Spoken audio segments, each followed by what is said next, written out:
You know what? I took my shirt off before recording this, which is quite funny because in the past I mentioned that I don't want to start these podcasts and put a uniform on. I walk around in my shorts. Actually, why am I wearing socks? I walk around in my shorts, and that's what I wear indoors.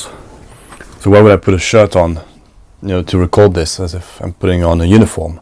It's less authentic. But today I was wearing a shirt. I have lost some weight, unbelievably, recently.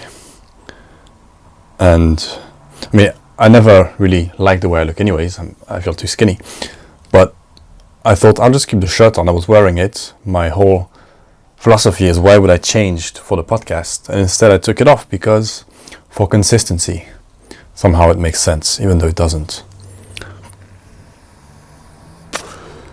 So I think last week I measured myself at the lowest I've ever measured myself at. Super light. 60 something. And it's strange. It made it easier for climbing. A little bit. But I don't like it. The first note I had was pertaining to UFC, I think 297. That's the one. Sean Strickland won that fight. Dricus didn't win. I don't have anything else to say. I guess I do. I watched the Weasels breakdown, arguing this idea that a big strike, trumps multiple small strikes. No, it doesn't. Cumulative damage is the thing. If you're peppering your opponent with a jab for 5 rounds, I know it wasn't consistent, but if you're hitting him so many times with a jab, and he's adding up all his damage, and he's catching you sometimes with big shots, that's a lot more little jabs. And plus the idea that they're all small shots and not powerful, that's not true. You can't put all of Strickland's jabs as weak attacks. It doesn't make sense.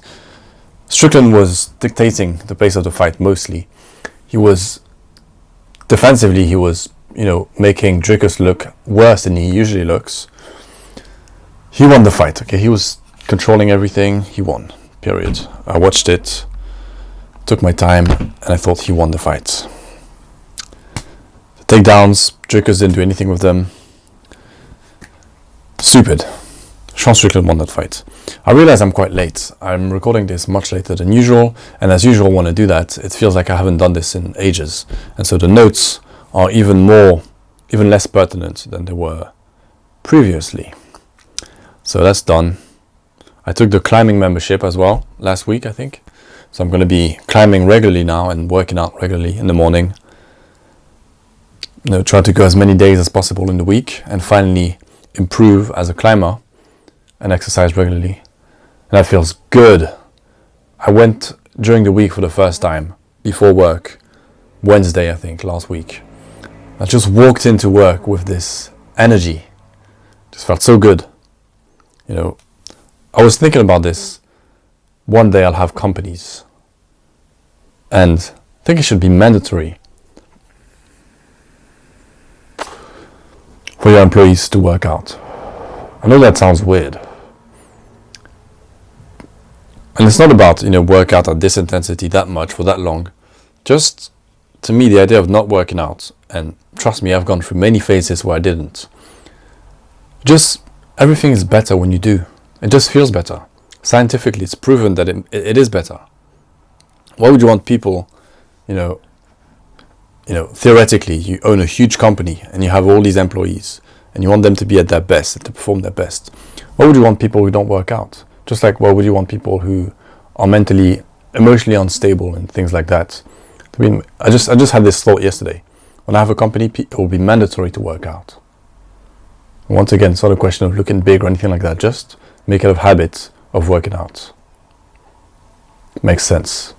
And once again, all of these ideas I talk about and these things, they stem from wanting to impose that on myself. Understanding that when I do, I feel better. When I don't, I feel like shit because I don't get the benefit of working out. And 2, I know that I'm doing myself a disservice by not working out.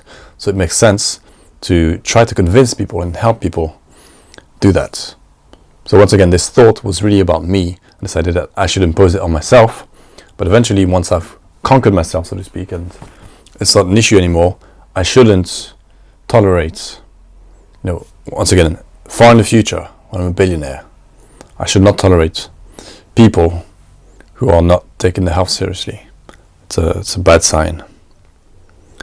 I returned home after 2 days last weekend, where I wasn't home, and there were cobwebs on my punching bag. 2 days, right? In movies, when you see cobwebs, it signifies a long period of time of inactivity. And I thought in some ways it was a sign. I took it as a sign that I don't use the punching bag enough. There's a huge ass spider that had just installed itself between my punching bag and the wardrobe after 2 days. Right? And once again, 2 days is not a long time, but it just gave me the sense that I'm letting things, die around me in a way by not cultivating certain things, by not practicing, the punching bag every day, drawing, all these things. Cobwebs are amassing on my skills and my capabilities, and I'm just letting this happen, and that's a big mistake.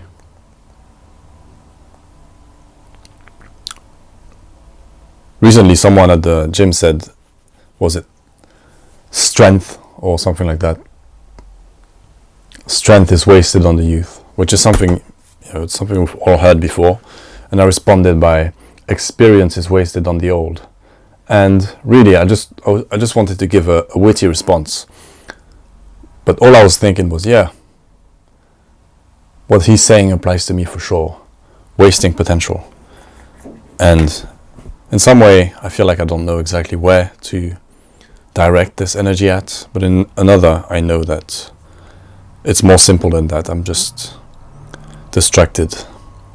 I was also going back through some old notes at random, and there was one note saying the week of isolation I did at the end of last year, where there was no phones, no internet, and in that instant, no people even, was the best I've ever felt in my life. And I haven't thought about that in a while. That's the power of taking notes and archiving ideas and thoughts. And it still makes sense. I think it's still true that 1 week of isolation was where I felt at my best overall. And then I don't think it comes down to isolation from people, although keeping people who are negative in your life naturally, decreases the quality of your life. I don't think I have that many people like that in my life, but the no internet thing was eye-opening.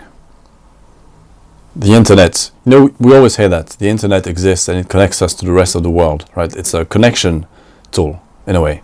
Connects us to all this information, all these people, and it disconnects us from ourselves and from the world around us, the nearby world. We've all heard this, and I know it makes sense. But in that 1 week of disconnecting, it became obvious how I was able to turn this connection inwards. Just like I can physically see, like in June, when the sluggy things, what are they called, worms appear and the ground starts to sink. That's what I visualized, this idea of just the ground sinking and going inside this opening. That's what I felt in that week. This connection, and it's not necessarily with myself, just with reality as a whole. The connection deepening by cutting off the internet. And I'm not sure how I can replicate that.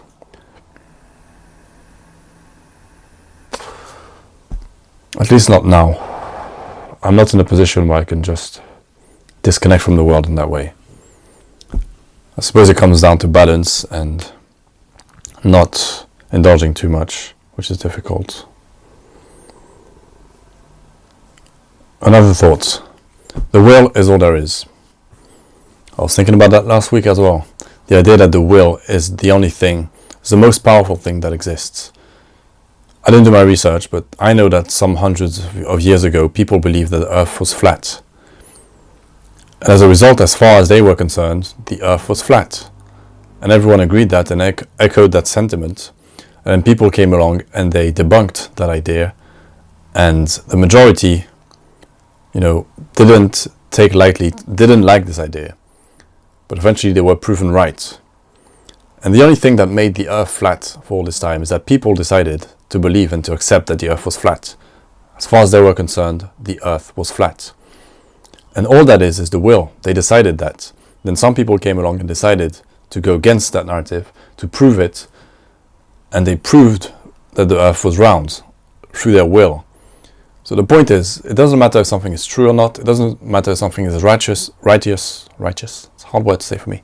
It doesn't matter if something is righteous, moral, ethical, blah, blah, blah, true.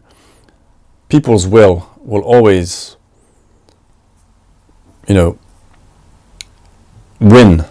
The will always win over what is true or not, what is correct or not.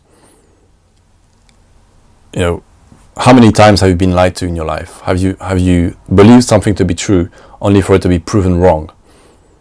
The reason you believe that is because something willed that idea into existence and willed it upon you. They made you believe. So this idea of the will is something it's not a new idea, but I know I lack will, for one.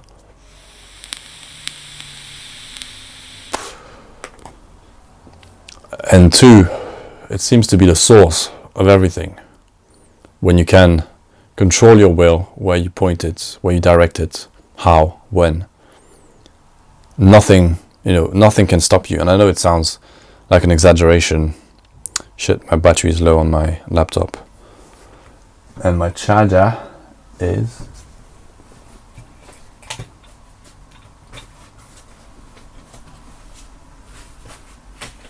not here.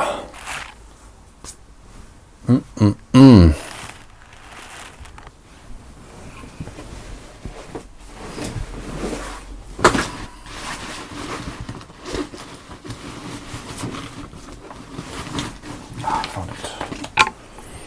So, the will.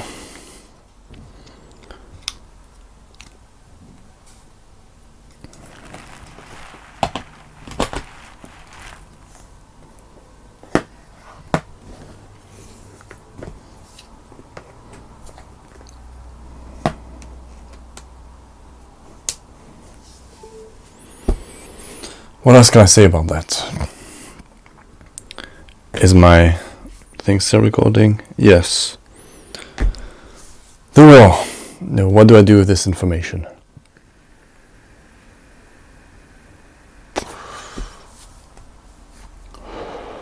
Suppose it starts with analyzing what I'm doing wrong. Then reverse engineering where it starts. Why is my will so weak? It's not that simple. You realize when you grow up that some things you think you're wrong about something. You think your approach is wrong. And then you realize you just have a different approach to certain things. I realized that in terms of how I create as an artist, that if I'm passionate about something and I'm working on it, my idea of what it's supposed to be might go against other people's idea. And I've been labeled as lazy a lot for not finishing things or for making them look unfinished. And I realized recently that it's not a case of not finishing things. It's more that to me they were finished. That the aesthetic of something looking a bit wrong and incomplete is what I strive for. I thought about specific examples of things I made that looked unfinished, and people told me you need to finish it. And I look at it and I think, if I finish it and I polish it and I make it look perfect the way most people would want it to look, I won't like it. The reason I'm not going further with this is not because I'm lazy. It's not because, I don't like something being finished. It's because to me it is finished. And, when you learn about anything, when you learn any discipline, anything, you always learn about how it's supposed to be. How a painting is supposed to look, how anything is supposed to look and be. How you are supposed to be as a person.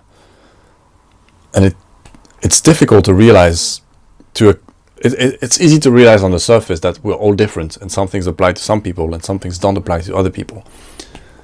But when it comes to things that are more personal, like your creativity as an artist, how you make work, it's difficult to accept that, there's a bunch of rules that you do need to follow that will be useful. But as an individual, sometimes what seem to be the biggest rules, you shouldn't apply them to yourself if it feels like you're fighting against yourself. Bunch of blabbering. My notes are just empty. I don't know what to talk about.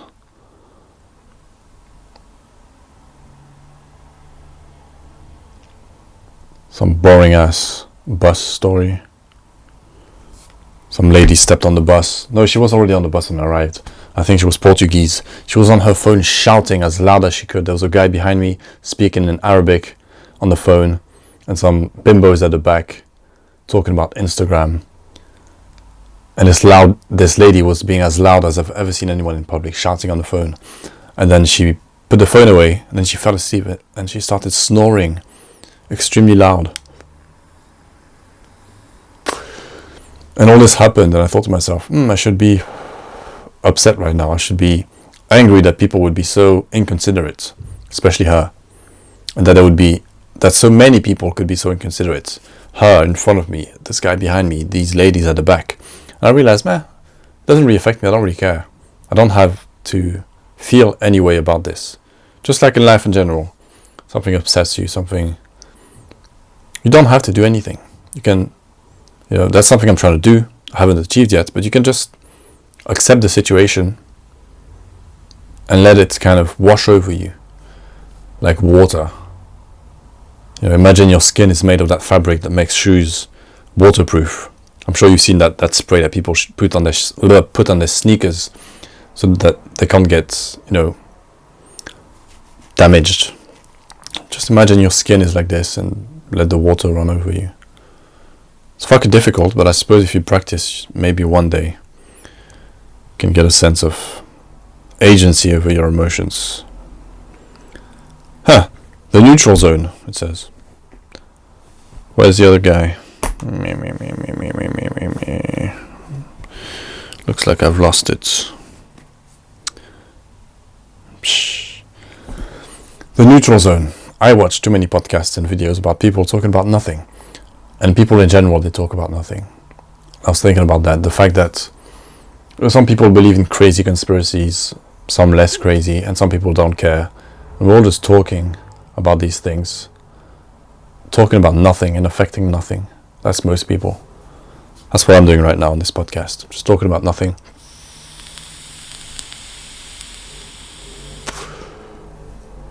And affecting nothing. The hope of this thing here was that eventually I would get a sense of purpose and know what I'm talking about. And know why I'm doing it. I still don't.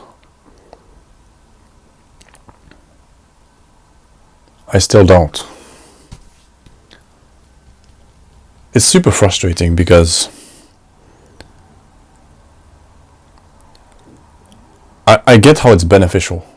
Living my life day after day, week after week, doing the same shit and not going anywhere. It's easier when you're not reflecting on it.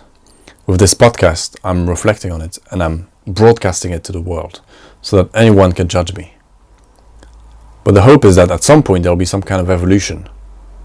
At some point I won't be in this room. At some point I won't be using this mic and this camera. I'll still be the same person, but I will have changed. And that hasn't happened yet.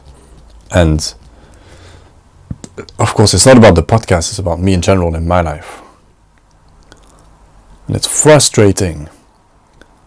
And naturally the reaction to this is to think I should stop making the podcast because it's so uncomfortable to say every week. Here I am in the same room, still unhappy about my situation as a whole, and still not doing anything about it. It's insane. That's what it is. It's absolutely insane. And it's not like it started with the podcast, obviously. It's been years. It's been years.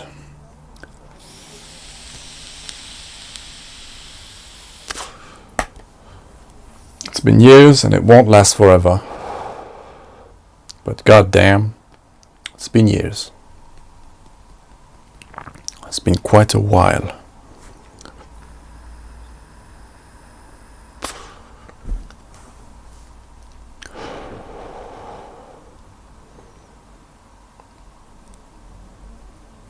It's been quite a while.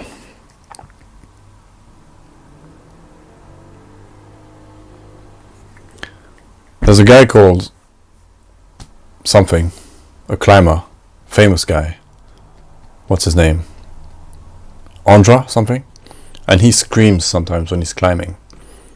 And recently I was climbing. I didn't scream, but I made a grunt.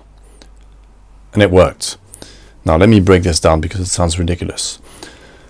When you climb, especially when you're not that good, when you're almost at the beginner level, you realize that it demands things, a certain amount of strength that you've never really practiced or worked on, and you feel extremely weak. The idea that most of your weight is being supported by your fingers, that so much hand and finger strength is required, is alien to you when you start. And it's truly humbling the way it makes you feel so small and weak when you're holding onto these holes on the wall. Someone's ringing the door. Is someone gonna open? Nope.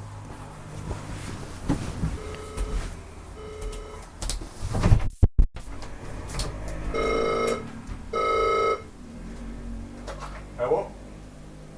Hello?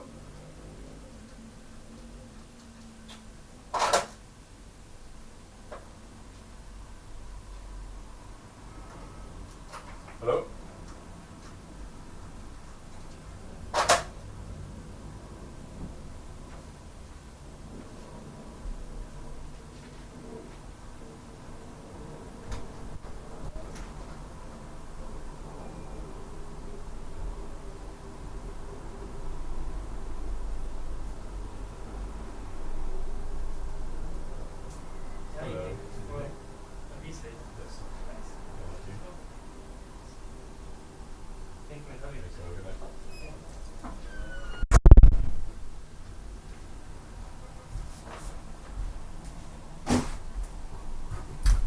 Whoop-de-whoop.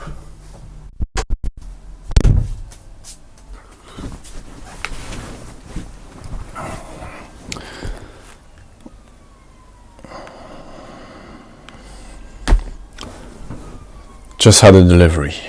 As I was saying, the wall is humbling. And it demands all of your strength, especially in your upper body.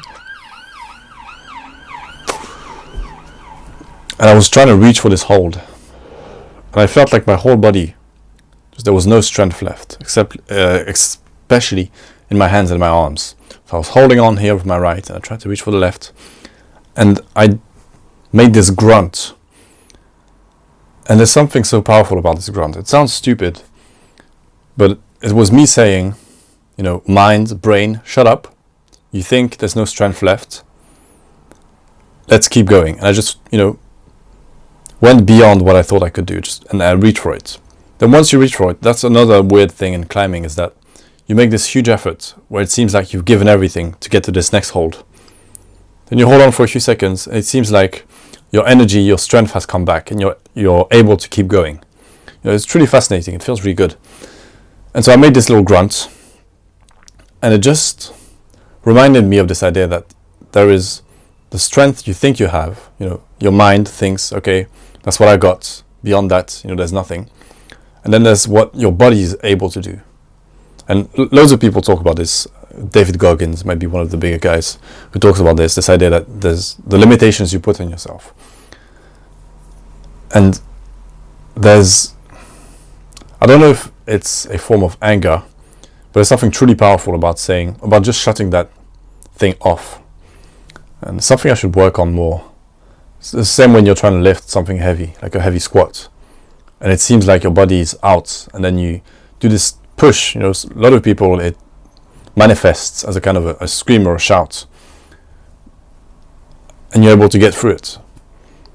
And to me, what that told me is that there is the abilities I think I have, my mind making a judgment on my body, and then there's what's actually there, which is much beyond that.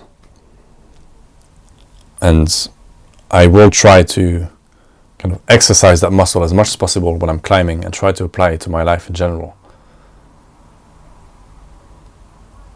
Just in a weird way, disconnecting from your intellect and just being, just getting the task done.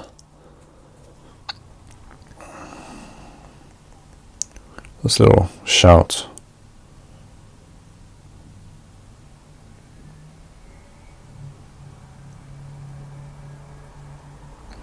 Well, that's about it when it comes to notes. Started this year by finishing the animated video I started more than a year ago. That was good. Did another video, filmed and completed in a week, and finished another video I started last year, and looking to complete another videography job within the next few days. So that's a good start for the year. That's a good start. A much better start than any year before. And yet,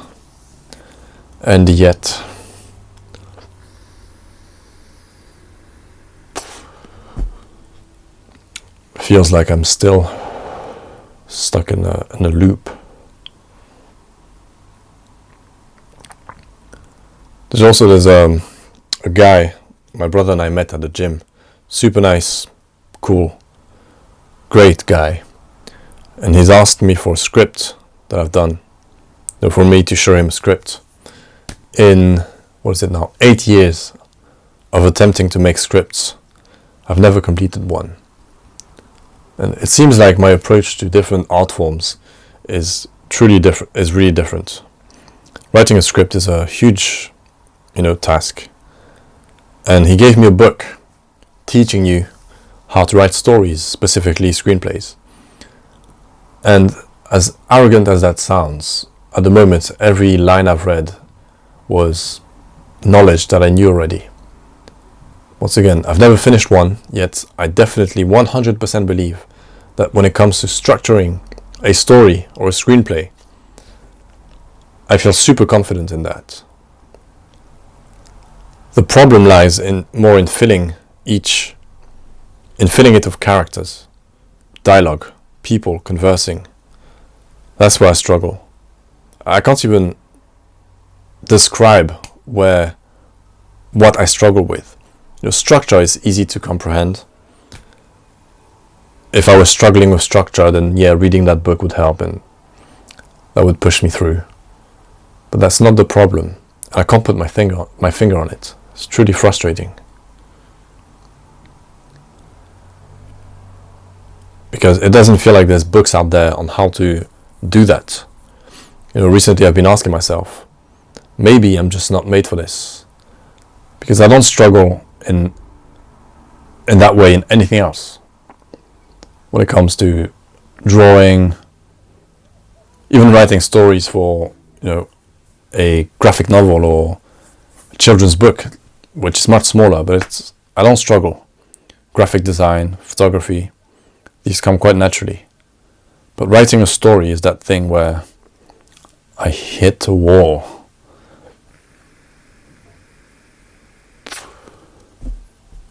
And it feels wrong. It feels wrong because as much as I've been drawing since I was a kid and doing these other things, storytelling has always been the thing. I remember when I was a kid, I would wake up and stay in bed for hours, especially as a teenager. And people thought, oh, he's a teenager, he's sleeping till 12, he's sleeping super late because teenagers sleep more. But I just relished the ability to lay in bed and watch a movie in my head. I would just wake up, close my eyes, and I would watch a movie in my head, make up a movie. And I've been doing that my whole life, telling stories. but I've never put it, into practice enough. So on one hand, it feels like my lack of practical and more academic skills is preventing me from succeeding, and when I feel negative, I tell myself it just means I'm not meant for this. But on the other hand, I don't care about anything else but telling stories. So I suppose I just need to stop being negative, keep working, I'll get there. But I've promised him, I've told him I would give him a script. So I suppose now is the time to forget about my brain and just get it done. The idea of finishing a script sounds so delicious, so ecstatic. The idea of making movies, I mean, come on. Nothing beats that. Nothing beats that. Alright, I had nothing to say today. I don't know, I watched Big Brother last week out of curiosity. In fact, I remember a few weeks ago I talked about the idea of making a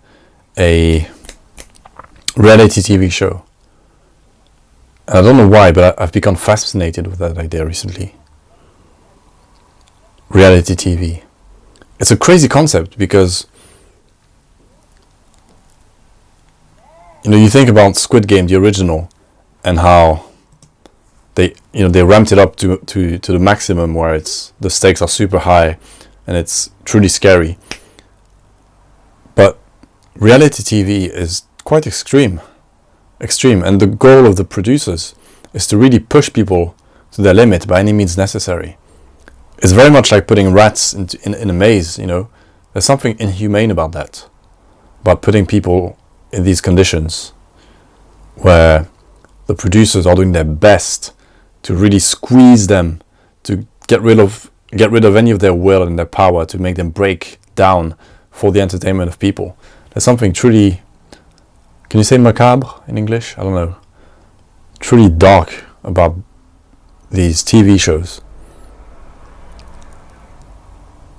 And the best ones it's also funny how the best ones, usually the ones you hear about the most and see the most, on the surface it's just a bunch of dumb, absolutely stupid, ridiculously inept, useless, weak-minded people. Just the worst of the worst.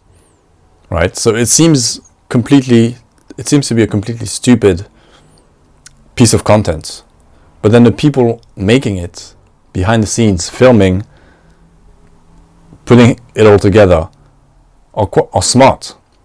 They have to find ways to truly explore human behavior.